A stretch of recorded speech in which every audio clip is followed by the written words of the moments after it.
qui l'autre fois prend courage à demain même s'il a souffert pour le petit morceau dans la salle senti.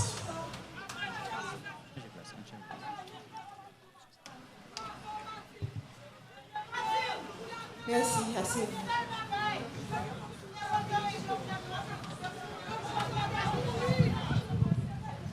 Monsieur le Premier ministre, Mesdames, Messieurs les membres du gouvernement, Mesdames, Messieurs les représentants des pays amis, Mesdames, Messieurs les fonctionnaires de l'État, aux dignitaires de la fonction publique, Mesdames, Messieurs les représentants des institutions indépendantes, Mesdames, Messieurs les officiels des 10 départements de la République, Mesdames, Messieurs les représentants des collectivités territoriales, Mesdames, Messieurs les représentants du secteur privé des affaires, Mesdames, Messieurs les représentants des organisations de la société civile, Mesdames, Messieurs les représentants de la diaspora, frères Maxime dans tout le pays.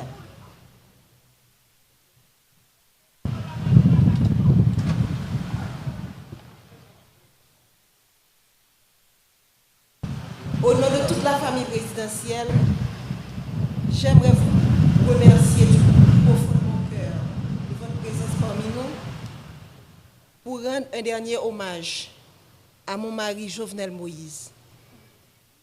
La famille vit des jours noirs. Faire le déplacement jusqu'ici pour nous soutenir, pour dire au revoir à mon président, à mon mari, mon ami, le père de mes enfants, est une marque de sympathie qui procure force et courage à toute la famille et l'aide à surmonter ces épreuves. Quand j'ai rencontré Joe, cet homme qui allait devenir mon mari et le père de mes enfants, j'ai vu en lui un esprit brillant, inventif et créatif, un être passionné et déterminé, une personne sympathique, enjoué, doté de grand charisme, un jeune homme réservé, mais tellement généreux. Ce jeune homme m'a charmée et m'a séduite. Il a gagné mon cœur. Et depuis, nous avons décidé de construire un seul et même avenir. Nous avons choisi de ne faire qu'un seul et même être. Il est devenu ma chair et mon sang coulait dans ses veines. Il est devenu mon hymne et moi, son orchestre. Ce jeune homme passionné, cet entrepreneur à succès, mon Jovenel Moïse, a toujours cherché à faire plus, à faire mieux. Pour avoir été longtemps une victime, il connaissait bien les vices de ce système pourri et injuste, dont personne avant lui n'a voulu parler. Ce système auquel peu avant lui ont voulu s'attaquer. Alors il a décidé de se lancer dans cette bataille pour le changement. Il s'est retrouvé du jour au lendemain avec tout le système en bloc en face de lui. Il a été traité de tous les noms, sous l'anonymat des réseaux sociaux, derrière la toute-puissance des micros et la pointe des stylos vendus à prix d'or, caché sous des titres ronflants dont il s'affuble. Expert S-mensonge, consultant en génération de problèmes, technicien du chaos, politicien miséreux et si misérable. Chacun s'est voulu plus créatif que l'autre.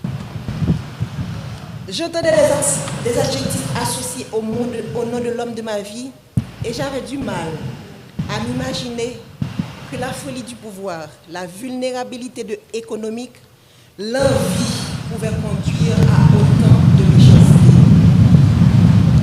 Mais aussi était préparé. La famille savait que le combat de Jovenel Moïse nous vaudrait toutes les turpitudes. Ce à quoi nous n'étions pas préparés. Ce à quoi je n'étais pas préparé. C'est de me tenir debout aujourd'hui pour prononcer l'éloge funèbre de mon mari. C'est de me réveiller un matin et de ne pas avoir jour à notre rituel matinal. Comment accepter de ne plus entendre ta voix, tes rires, de ne plus te toucher, de ne plus entrelacer nos doigts au tien? Comment t'imaginer partir quelque part sans moi, sans des enfants?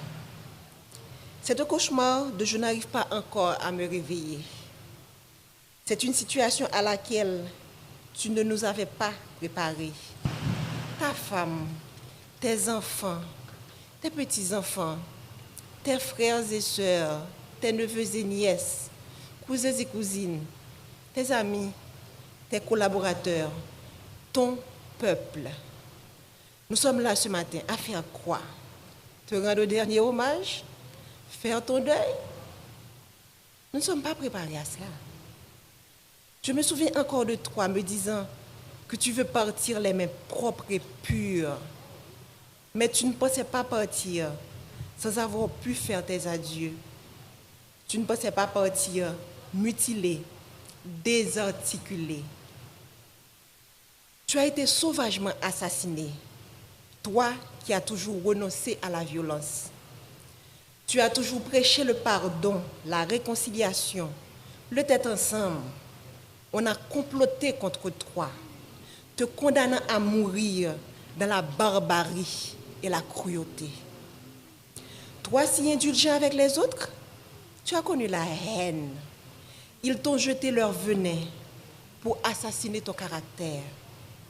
Toi, toujours si loyal envers eux, tu as été abandonné et trahi. Ton assassinat a mis à nu leur haine, leur laideur et leur lâcheté. Quel crime as-tu commis pour mériter un tel châtiment? Toi dont le plus grand péché a été d'aimer ton pays, défendre les plus faibles, les plus vulnérables, les plus opprimés, les sans-voix contre l'avarice des uns et la cupidité des autres. Est-ce un crime? Vouloir libérer l'État des griffes d'oligarques corrompus, est-ce un si grand méfait? Pourquoi vouloir électrifier son pays provoque autant de haine et de violence? Quand combattre la corruption est-il devenu un délit? Pourquoi vouloir démocratiser le crédit est un péché? Comment lutter pour l'égalité des chances d'accéder à la fonction publique est devenu condamnable? Sœurs et frères, haïtiennes et haïtiens, si vous croisez les bras, regardez les bourreaux, le sang ne cessera de couler. Aujourd'hui, c'est Jovenel Moïse. Demain, ce sera elle, ce sera lui, ce sera moi, ce sera nous. Les rapaces courent encore les rues. Leurs griffes et leurs crocs ensanglantés sont encore à la recherche de proie. Ils ne se cachent même pas. Ils sont là à nous regarder, à nous écouter, espérant nous faire peur. Leur soif de sang ne s'est pas encore étanchée. Mais Jovenel nous a montré le chemin. Il nous a ouvert les yeux. Alors, ne laissez pas se verser en vain le sang de notre président. Crions justice! Crions justice! Crions justice! Nous ne voulons ni vengeance, ni violence. La violence amène la violence, répétait souvent le Jovenel Moïse, le président. Nous ne céderons pas non plus à la peur.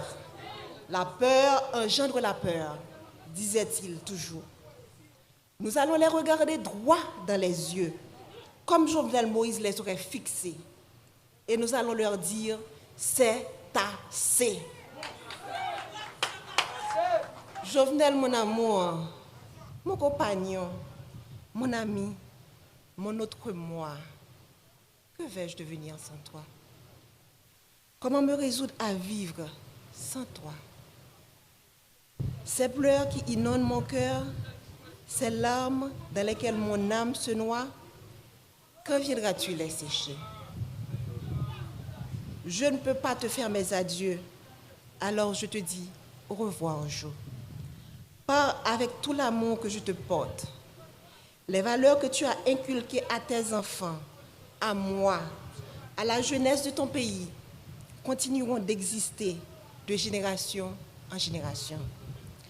Pars en paix, mon cœur, pars avec le sentiment du devoir accompli. Laisse ton âme se reposer en paix. Nous nous chargerons du reste.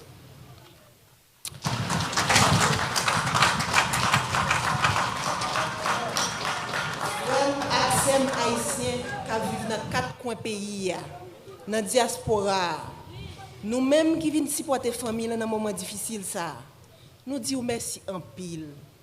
Présent sous nous force et courage pour nous kembe.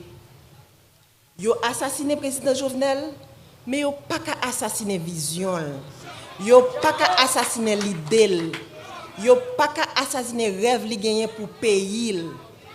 Nous perdions une bataille, mais nous pas perdu la guerre. Lit la poco fini. Jovenel Moïse pas plagué nous dans la route. Il était déjà montré nos chemins et il a continué à accompagner nous jusqu'à ce que nous arrivions, même si le chemin est long. Je suis bien bas devant le cadavre potorigasson ça, président Jovenel Moïse. Marim, un bon papa, un bon mari, un bon président, un bon soldat. Nous faisons toute campagne ensemble, passer dans tout petit coin pays pour nous comprendre plus bien qui mauvais la vie frère ak sœur nous a subi. Jodi a m'a dit son au revoir, c'est pas un adieu. M'a saluer chaque monde qui vient saluer des pas pour ton garçon ça. Qui t'a mené une bataille qui est un pile monde qui a privilège pas de comprendre mais qui veut dire un pile bagaille pour monde en dehors yo. Jour qui est 7 juillet, c'est un jour côté monde sans foi ni loi paraître avec toute volonté yo pour yo chavirer chaudier l'espoir pour monde qui pi mal yo, pour gros orteil yo, pour tête canaille yo. Monde qui a commencé prendre centre l'espoir avec développement parce que route a fait bon la caille yo, poteau a metté, courant a bail, pompe solaire a installé pour couper grand goût. Jour 7 juillet, monsieur a planifié pour yo couper souffle. Sans yo pas rendre compte qui mal yo t'a fait pays, qui mal yo t'a fait moun Haïti, qui mal yo t'a fait diaspora. Moi connais ou pas de jamais aimer politique jo. Ou pas de jamais vle entrer dans politique. Monter toujours vle un changement réel. Ou t'es toujours vle la vie meilleure pour ça pi pauvre yo. Moi pas de penser que petit changement ça ou t'es vle faire. T'es qu'à mettre de l'eau dans toute famille. T'es qu'à mettre de l'eau dans tout peuple là. Moi pas de penser que route de l'eau courant qui c'est base développement tout peuple sous la terre gagne, qui c'est base développement et que tout peuple sous la terre doit gagner, t'as qu'à mettre nous dans chagrin éternellement. Nous t'es toujours ou t'es toujours voulu pour graisse cochon cuite cochon. Mais hélas, ça c'est la cause que pays a été loxou.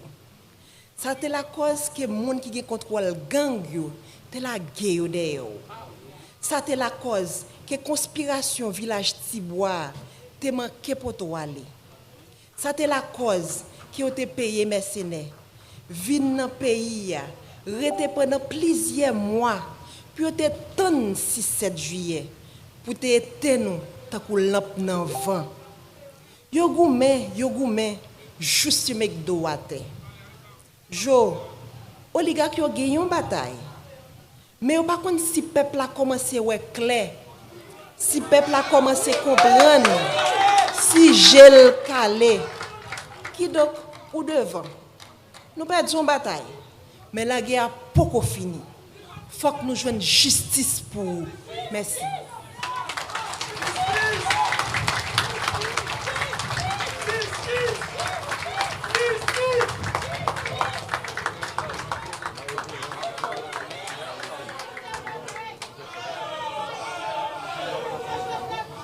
Nous demandons nous créer un petit espace, s'il vous plaît. Cortège PA pour prendre direction cercueil là pour absoudre là. En attendant, nous gagnons l'autre fois hymne présidentiel et hymne national. Fanfare, force l'armée, pays a joué pour nous.